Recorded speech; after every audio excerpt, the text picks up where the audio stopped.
కలుగుని గాక. మీరు నా కోసం వెయిట్ చేసి అలసిపోయి ఉన్నారు. పొద్దునుంచి నేను పాస్టింగ్ నుండి 5 సంఘంలో మాట్లాడి మీ దగ్గర పరుగులు వచ్చానమ్మా. ఎందుకంటే దేవుడి యొక్క మందిరంలో ఎంత సమయం గడిపినా దంచితే ఒకవేళ మీకు పనులు ఉండవచ్చు, ఇబ్బందులు కలగవచ్చు, కానీ దేవుడు మీ గురువులు ఇబ్బంది లేకుండా సహాయం చేయను గాక. ప్రార్థన పరిస్థితులను మార్చును. ఏంటది అలా చెప్పాలి. నేను గబగబ నాకు అందిస్తే స్పీడ్గా ముందుకెళ్తాను. మీరు స్లోగా ఎలా ఉంటే 2-3 గంటలు అవుతుంది. ప్రార్థన పరిస్థితులను మార్చు. ఎవరు ప్రార్థన పరులు? మీరందరూ ప్రార్థన పరులేనా? చెప్పాలి.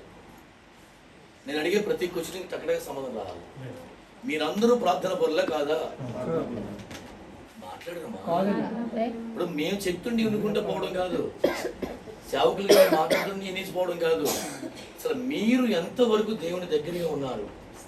మీరు ప్రార్థనా పరుల కాదని అడుగుతున్నాడు దేవుడు. రోజు ఈ సాయంకాల సమయంలో మిమ్మల్ని అందరూ సూటిగా మాట్లాడుతున్నాడు దేవుడు. ఈ రోజు నేను చెప్తున్న మాట, మీరు ప్రార్థనా పరులేనా? ప్రార్థన పరిస్థితులను మార్చును. సంఘము ప్రార్థన చేస్తే ఏమైందమ్మా?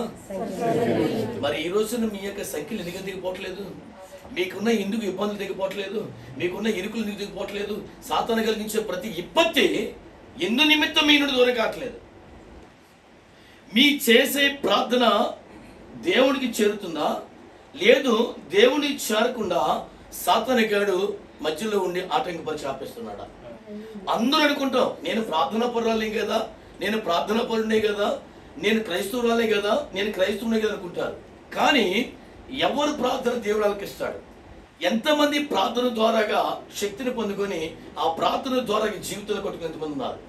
పరిశుద్ధ గ్రంథంలో చాలా మంది ఉన్నారు. ప్రార్థన పరిస్థితులు మార్చను. ఈ రోజున నువ్వు ఎంత గొప్ప విశ్వాసి అయినా, నువ్వు ఎంత గొప్ప విశ్వాసం కలిగి కొండల్ని పెగిలిపి విశ్వాసం కలిగి ఉన్నా సరే, నీ ప్రార్థన జీవితం లేనప్పుడు నీవు జీవితంలో కట్టుకోలేవు. ఎబెక్కు రేవు తెలియదు. సింపుల్ చెప్తున్నా, యాకోబు జీవితం ఎంత తెలుస్తే తెలీదా? తెలిస్తే చెప్పలేదు. తెలిస్తే తెలీదమ్మా. ఏదో ఆశ్రయిస్తే ముందుకు పోతాను. యాకోబు అనగా ఈ రోజున ఒక దేశానికి తన పేరు పెట్టబడింది. ఆ దేశం పేరు ఏంటమ్మా? ఇజ్రాయేల్. అతడు దీవించబడినవాడు. ఎబెక్కు రేవు దగ్గర మాత్రమే ప్రార్థన పరుడయ్యాడా? అంతకుముందు ప్రార్థన పడు కాదా? ప్రార్థన అక్కడే దేవుడు ఆలకించాడా? అంతకుముందు దేవుడు యాకోబుని దీవించలేదా? ఒక్కసారి మనం ఆలోచిస్తే, ఒక్కసారి కనుక తన ప్రార్థన తన పరిస్థితిని మార్చుకున్నాడు. ఏ పరిస్థితిని మార్చుకున్నాడు? హానికరమైన ప్రమాదమైన ఒక ప్రాణాన్ని హానికరమైన ఒక మరణం నుండి తప్పించుకున్నాడు తన అన్నగారి ద్వారా. మీ అందరూ తెలిసిన విషయం. కానీ అదే యాకోబు కోవకి చెందినవారు, అదే యాకోబుకి పుట్టినవారు. అవునే కదా? డౌట్ అని చెప్పిన మరలా మన యాకోబు సంతానమా కాదా? అబ్రహాము సంతానం కాదా? అంటే శారీరకంగా మనం పుట్టకపోయినా వాగ్దానంగా మనం అబ్రహాము సంతానమే.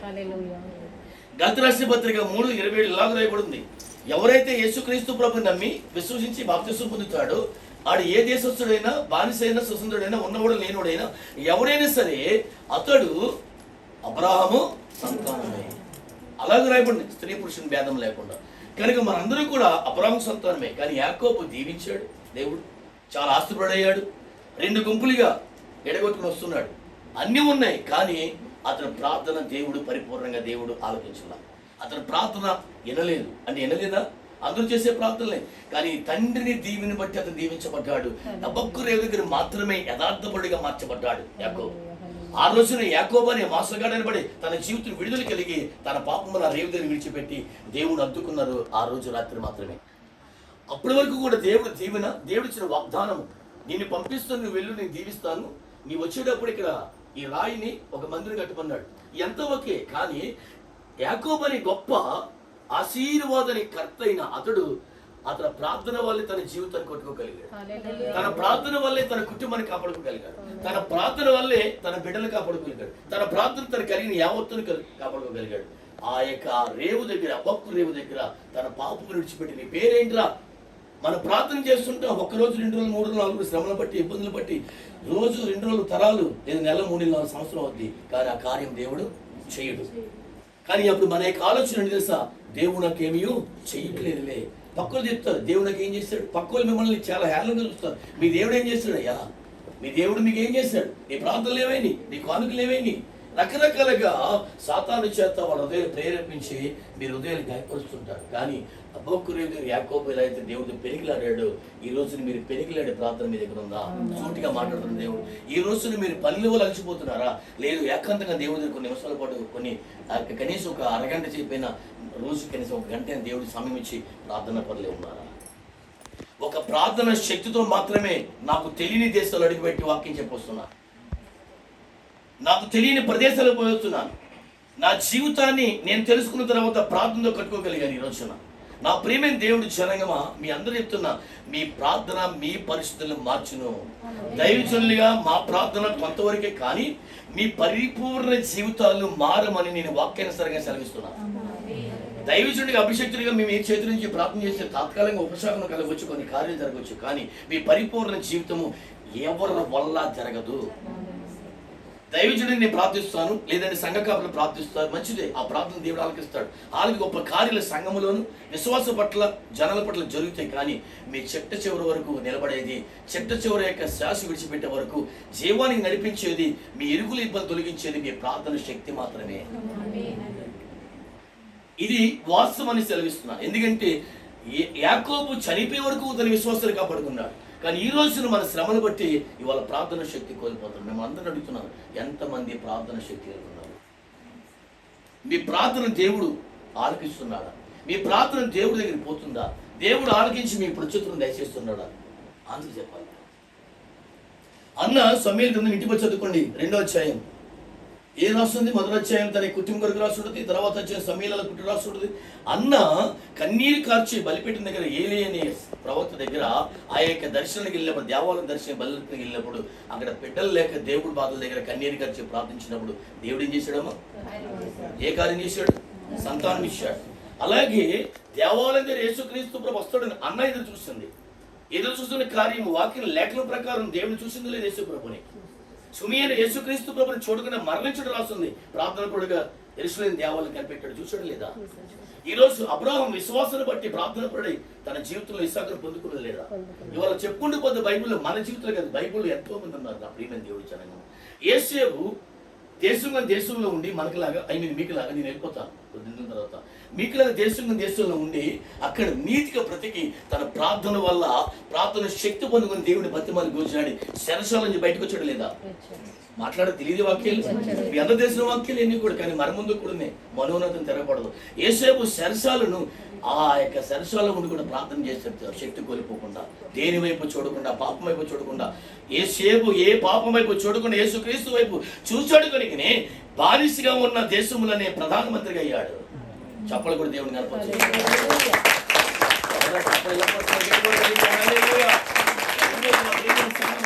ఈ రోజు నీ ప్రార్థన శక్తి, నీ ప్రార్థన ధూపము దేవుడి దగ్గరికి పోతుందా?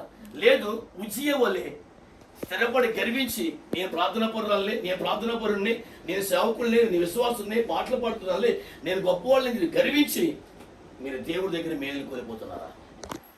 నేనులే అనుకున్నాడు ఎప్పుడు కూడా పైకి రాడు దేవుడి దగ్గర, ఏ విషయం పొందుకోలేడు. ఉదాహరణకు ఉజ్జియా 26 సంవత్సరాలకి ప్రారంభించాడు.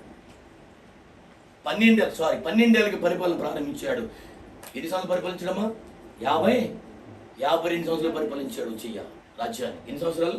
12 ఏళ్ళకి చిన్న వయసులో పరిపాలన ప్రారంభించి 52 సంవత్సరాలు పరిపాలించాడు దేశాన్ని. కానీ అతను ఏం పుట్టింది? దేవుడికి ఇష్టుడు, దుర్గములు కట్టాడు, ప్రార్థనా పరుడు. కానీ తనలో ఏం కలిగింది? గర్వం. నేను. కానీ ఈరోజు నా ప్రియమైన దేవుడు బిడ్డలారా, నాకేంటి క్రైస్తవులు, నాకేంటి విశ్వాసం, నేనేంటి మందిరం వెళ్తే సరిపోదు. నీ ప్రార్థన దేవుడి దగ్గరికి వెళ్తున్న తోపు మళ్ళీ నీ ప్రార్థన సంఖ్యలు సాతానుడు వేసి ఆ ప్రార్థన పోకుండా ఆపుతున్నాడా? నా ప్రియమైన దేవుడి సంగమా, ఒక్కసారి చదవంటారా ఆ వచనం? 1 సామెతలు 1:24. దేవుడు ఏం చెప్తున్నాడు? ఈ రోజున యథార్థంగా జీవించకపోతే ప్రార్థన శక్తి లేకపోతే దేవుడు ఏం చేస్తున్నాడు చూడండి ఒకసారి. 1 సామెతలు 1:24. సామెతలు 1:24. 1 సామెతలు 1:24. అది నేను పిల్లగా 1 సామెతలు 1:24 కదా. సామెతలు నేను చెప్పేది రైటే అండి. సామెతలు 1:24, సామెతలు 1:24 చదవగలదు రైటే. అందరూ చూడండి. నేను పిలవగా మీరు వినకపోతురి, నా చేయి చాపగా ఎవరు లక్ష్య పెట్టకపోతురి, నేను చెప్పిన బోధ ఏదియు మీరు వెనుక త్రోసివేసిదిరి, నేను గద్దెంపగా లోబడకపోతుంది. మీరు లోపడకపోతుంది. కాబట్టి చూడండి చూడండి చూడండి చూడండి చూడండి, మీకు శ్రమ వచ్చినప్పుడు, మీకు అభయం వచ్చినప్పుడు నేను నవ్వేదను. నీకు భయము కలిగినప్పుడు నేను నవ్వేదను, అపహాసం యాదన చేసేదను. భయము మీ మీదకి వచ్చినప్పుడు తుఫాను వలె, సుడిగాలి పెళ్ళి మీ దిగినప్పుడు, శ్రమ మీకు అపాయం కలిగినప్పుడు, మీకు కష్టములు వ్యాధులు బాధలు కలిగినప్పుడు నేను అపహాసం చేసేదను. అప్పుడు నన్ను గురించి మీరు మొరపెడతారు కానీ నేను ప్రత్యుత్తరం మీకు ఇవ్వను. చాలు, నన్ను శ్రద్ధగా వెతికిరు కానీ నీకు దొరకను దొరకను దొరకను దొరకను. ఇప్పుడు ఈ వాక్యం మీకు ఏమర్థమైందమ్మా? ఎవరైతే మందిరానికి వచ్చి లోబడి దేవుని సేవకుడు చెప్పిన మాట విని ఈ వాక్యానుసారం ఎవరు నడుస్తారో వారిని మాత్రమే ఆయన కరుణిస్తాడు. వారు చేసే ప్రార్థన దేవుడు ఆలకిస్తాడు. ఆ ప్రార్థన శక్తితోటే దేవుణ్ణి దగ్గర మేలు మీరు పొందుకుంటారు. అందుకే చెప్తున్నాడు దేవుడు, నీ ప్రార్థన నీ పరిస్థితులను మార్చును. మోషే చేసిన ప్రార్థన అంతకాడు నుండి, మర్డర్ చేసిన వ్యక్తి నుండి తొలగించిన నింద అతను ఏం చేయడం? సేవకుడు దేవుడు నిలబెట్టాడు. నా ప్రియమైన దేవుడు పెట్టారా, ఇవాళ పౌలుని చూస్తే క్రైస్తవులను చంపాడు, కానీ అదే నోటితో దేవుని కనపరిచాడు. ఒకప్పుడు ఈ వీటియారు 5 కుటుంబం పుట్టిన వాడిని, ఇంతకుముందు చెప్పాను మీకు. ఇవాళ దేవుడు అంటే హేళన చేసిన కుటుంబం పుట్టిన వాడిని, కానీ ఈ రోజున వల్లర్పించి దోప వేసిన వాడిని, నేను మంత్రాలు చదివి పెళ్లి చేసిన వాడిని, హిందూ మ్యారేజ్లు. కానీ ఈ రోజున అదే నోటితో అదే శరీరంతో నా దేవుడు గొప్పవాడిని ప్రపంచం చెప్పగలుగుతున్నాను. నా ప్రియమైన చెప్తున్నాను,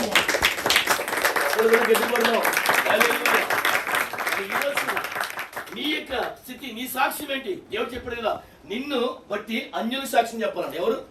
నిన్ను బట్టి అన్యులు సాక్ష్యం చెప్పాలి. నీవు అబుదుబాయిలో ఉన్నా, ఇండియాలో ఉన్నా, ఏ ప్రాంతంలో ఉన్నా, నిన్ను బట్టి ఇతరులు సాక్ష్యం చెప్పాలి. ఆ బ్రదరు దేవుడికి నమ్మకైన వాడు, అందుకనే ఆ కుటుంబం దేవుడు కాపాడుతున్నాడు. ఆ స్త్రీ, ఆ సేవకుడు, ఆ విశ్వాసి దేవుడికి నమ్మకైన వాడు, అందుకనే తన యొక్క జీవితం ఫలిస్తుంది. శ్రమలు కలిగిన దేవుడు. చాలా మంది అనుకుంటారు కదా, అయ్యా నేను చాలా యథార్థంగా జీవిస్తున్నానండి, నేను చాలా కట్టుకుంటున్నాను అనుకుంటున్నాను. అటువంటి ఒక మాట చెప్తున్నాను. 2 కొరింథీ పత్రిక 8వ అధ్యాయం 2వ వచనం, యాలయనగా బహుగా శ్రమల వల్ల పరీక్షింపబడిన తర్వాత అత్యధికమైన సంతోషం కలుగుతుంది. ఎవరైతే ప్రార్థన చేసి దేవుడి దగ్గర గోజాడుతున్నారో, ఎవరైతే ప్రార్థన చేసి దేవుడి దగ్గర విడిచిపెట్టకుండా, ఒక మాట చెప్పు నా ప్రియమైన సంగమా, నీకు సంతోషం ఉన్నప్పుడు కాదు, శ్రమలు కలిగినప్పుడు కూడా దేవుడిని విడిచిపెట్టకుండా, నా దేవుడు నాకు ఉన్నాడులే, యెహోవా ఈరే, నాకు ఏది కావాల్సిన, నేను రోడ్డు మీద వచ్చి మందిరం ముందు నిలబడి యెహోవా ఈరే అని అంటాను. ఎవరు ఏదైనా చెప్పినప్పుడు యెహోవా ఈరే, నా సంఘము నేర్పించింది యెహోవా ఈరే, నాకు ఏది కావాల్సిన నేను ఎవరి దగ్గర అడగను. ఈ రోజు కూడా బైబిల్ చెప్తున్నాను, నా సేవ జీవితం 19 సంవత్సరాలు. 2005లో సేవకు వచ్చాను, ఉద్యోగం చేసుకుని తెలియకుండానే. 2013లో పరిపూర్ణకు వచ్చాను. ఈ రోజు నేటికి రమారమి 18 సంవత్సరాలు నా యొక్క సేవ జీవితంలో ఎప్పుడు చేయి చాపి ఎవరిని అడగలేదు. ఇది తెలుసా, మనల్ని పోషించేవాడు మనం చేయి చాపి అడగట్లేదు. మనల్ని కన్నవాడు, మనల్ని నిలబెట్టేవాడు, మనల్ని నడిపిస్తున్నవాడు, మనల్ని ఆదుకుంటున్నవాడు, మన కన్న మన పరమ తండ్రి ఎవరి దగ్గర చేయి చాపిలా చేయడు. మీకు అర్థమవుతుందా? ఆ యొక్క ధైర్యం మీకుంటే, ఆ సత్తా మీకుంటే, ప్రభా నన్ను దీవించు నాయన, నేటి నుండి నా ప్రార్థనకి సన్నిధి చేరలేదేమో, ఒకవేళ నువ్వు చెప్పినప్పుడు నిలలేదేమో, నీతోటి సహోదరుల ద్వారాగా, నీతోటి సహోదరుల ద్వారాగా, నీ సేవకుడు ద్వారాగా హెచ్చరించినప్పుడు నీ చెవులు మందగట్టిపోయినాయేమో, దేవుడు సువార్త చెప్తున్నప్పుడు లోపడుకు నిష్ఠాతని జీవించేమో, అందుకే ఈ రోజు నీ ప్రార్థన దేవుడు ఆలకించట్లేదేమో, అందుకే నీ ప్రార్థన శక్తి లేకపోయామో. నీ ప్రార్థన శక్తి లేకపోవడం వల్ల, ప్రార్థనలో విశ్వాసం లేకపోవడం వల్ల, ప్రార్థన ఎలా చెల్లిస్తామా? విశ్వాసం కలిగి ప్రార్థన చేయాలి, పట్టుదలగా ప్రార్థన చేయాలి, ఆత్మతో ప్రార్థన చేయాలి, పరిశుద్ధాత్మతో ప్రార్థన చేయాలి. యోధా పత్రిక 1:20 రాస్తుంది, నడుము బిగించుకొని పౌరుషం కలిగి ప్రేమికుని ప్రార్థన చేయి. ఎవరు తీసుకురావచ్చు? యోధా 1:20. యోధా 1:20. ఎప్పుడైనా ఇంటికి జరిగేస్తారమ్మా యోధా?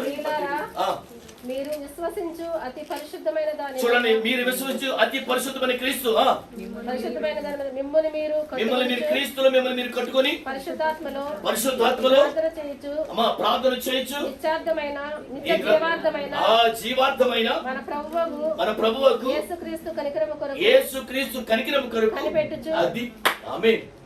కనిపెట్టే ఓపిక ఎంతమంది ఈరోజు క్రైస్తవులకి? కనిపెట్టే ఓపిక ఎంతమంది ఉంది వాళ్ళ క్రైస్తవులకి? ఎన్ని కుటుంబాలకు ఉన్నాయి ఈ రోజున? ఎంతమందికి ఉన్నారు?